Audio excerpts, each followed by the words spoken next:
Fin 2015, la France recevait au Bourget la dernière conférence mondiale sur le climat, la COP21.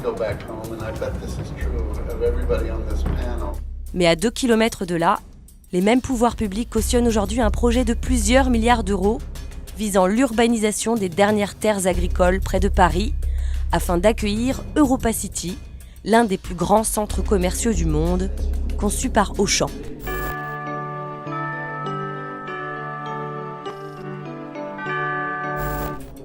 Coincé entre les aéroports du Bourget et de Roissy, entre l'autoroute A1 et la D317, ces 700 hectares sont les dernières zones agricoles à moins de 20 km de Paris, où l'on cultive du maïs, du colza et du blé, comme nous l'explique cet agriculteur.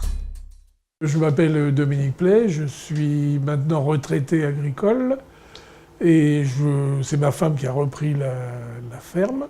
Et on attend de savoir comment ça va se passer, les expropriations pour Europa City, pour céder à notre fils Robin. Comme le rappelle l'association Les Amis de la Terre, chaque année, 820 000 hectares de terres agricoles disparaissent en France, soit la surface moyenne d'un département tous les 7 ans. La force d'Auchan est d'avoir obtenu très tôt, dès 2006, le soutien des représentants de l'État. Nous donnons dès maintenant nos engagements vis-à-vis des exploitants agricoles. L'État a, à travers un certain nombre de procédures, notamment la procédure d'urbanisme, incité ou approuvé le projet de densification urbaine dans ce secteur. On verra que le projet du Triangle ne consiste pas à bétonner 299 hectares, puisque déjà 70 hectares seront des espaces paysagers, dont 10 au sein du projet Europa City.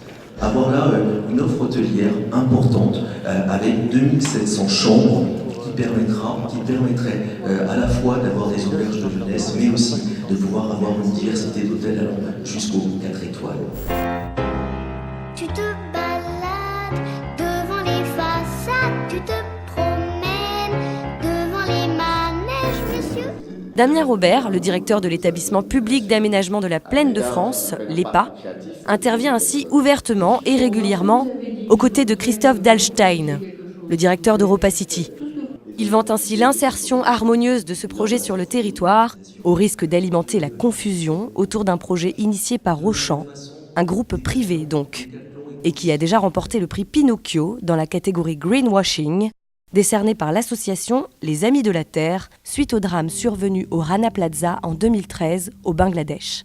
Évidemment, nous-mêmes, nous sommes très attentifs, puisque nous sommes intervenants sur tout le nord-est francilien, à ce que ce projet puisse aussi permettre de préserver, voire même valoriser un certain nombre d'espaces agricoles, on peut le voir. En 1994, le schéma directeur de la région Île-de-France, le SDRIF, conditionne l'urbanisation du triangle de Gonesse par la présence d'un véritable réseau de transport en commun.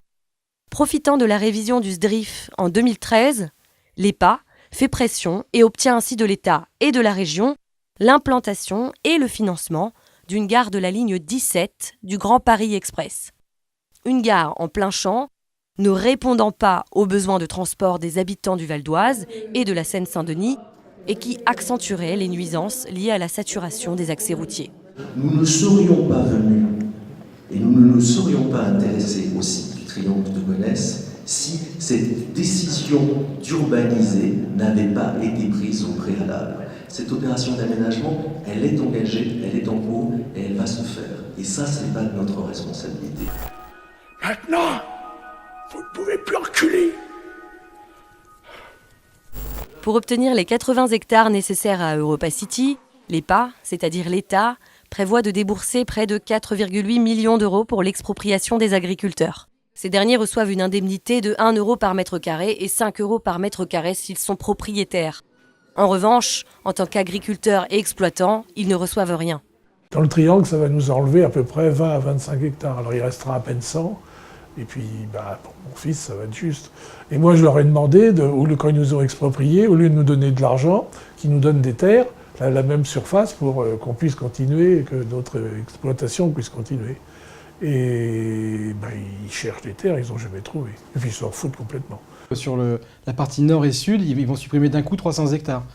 300 hectares, ça représente de 2 à 3 fermes. Il importe que les élus, les exécutifs en fait, c'est-à-dire les présidences des départements concernés essentiellement, fassent entendre une opposition à ce projet.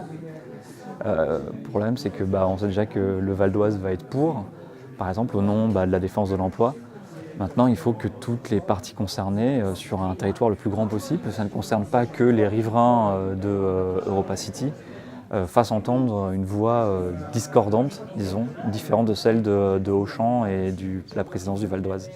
Et le regret que j'ai envie de dire à ce député maire, vous nous avez souvent reproché, ceux qui s'opposaient à ce projet de d'Europa City, de ne pas avoir de propre projet.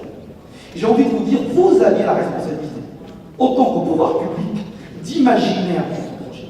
La genèse de ce projet remonte à plus de 15 ans, et je ne comprends pas qu'on ait dépensé autant d'argent public pour promouvoir un type de modèle de développement sans qu'on ait imaginé d'autres avenirs pour notre territoire. Merci. Donc je veux dire que pendant qu'on vous amuse avec Europa City, on est en train de vous le mettre, c'est-à-dire, nous, qu'est-ce qu'on ne veut pas? On ne veut pas que les terres agricoles soient urbanisées. Donc voilà, que ce soit Europa City, bon bien sûr que le modèle Europa City, on ne peut pas être pour. Mais c'est surtout que c'est un prétexte à l'urbanisation de ces terres agricoles qui sont les plus fertiles. Un accord entre l'EPA et Auchan, dévoilé par le Canard enchaîné, évoque même un montant de 270 millions d'euros pour les terrains et infrastructures. Pourtant, le seul embranchement de la ligne 17, spécialement détourné pour l'occasion, serait, lui, estimé à 1 milliard d'euros, sans compter les infrastructures publiques routières, eau, gaz, électricité, nécessaires à la desserte de ce nouveau quartier touristico-commercial installé au beau milieu des champs de céréales. Le solde de la facture revenant à la charge du contribuable. Sur l'argument qu'une ferme avec quelques petits agriculteurs allait remédier aux problèmes des paysans, je voudrais juste, sur un sujet d'actualité qui est redondant depuis des années, montrer la responsabilité de la grande distribution, y compris évidemment d'Auchan, sur la destruction de la vie agricole et des paysans. Les agriculteurs de la région Île-de-France ont un potentiel économique énorme. Ils ont des consommateurs à leur porte, donc ils peuvent augmenter leur valeur ajoutée en développant des productions maraîchères, des vergers, comme il pouvait y avoir il y a 40 ans, 50 ans, une ceinture maraîchère plus dense qu'aujourd'hui. Le rapport de la commission d'enquête préconise pourtant, dans le cas de grands projets tels qu'Europa City, une recherche dans des zones voisines, comme les 100 hectares inemployés de la friche industrielle du site de PSA Aulnay. Alors pourquoi n'y vont-ils pas? Alors, c'est une grande friche, vous avez une grande friche à gauche de l'autoroute, vous avez l'autoroute, et à droite, vous avez de la bonne terre, ça coûte beaucoup moins cher à enlever de la terre que dépolluer des sols qui ont été pollués pendant des dizaines d'années.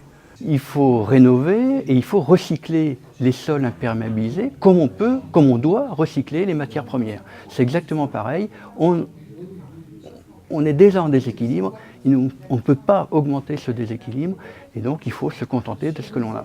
Sur les terres du triangle de Gonesse, les rendements sont exceptionnels, parmi les meilleurs de France, voire d'Europe.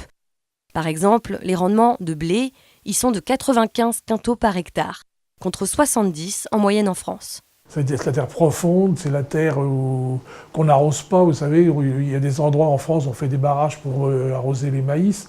Et bien là, c'est pas la peine, la terre est tellement profonde, elle garde cette fraîcheur et on a des maïs extraordinaires, on a des rendements extraordinaires.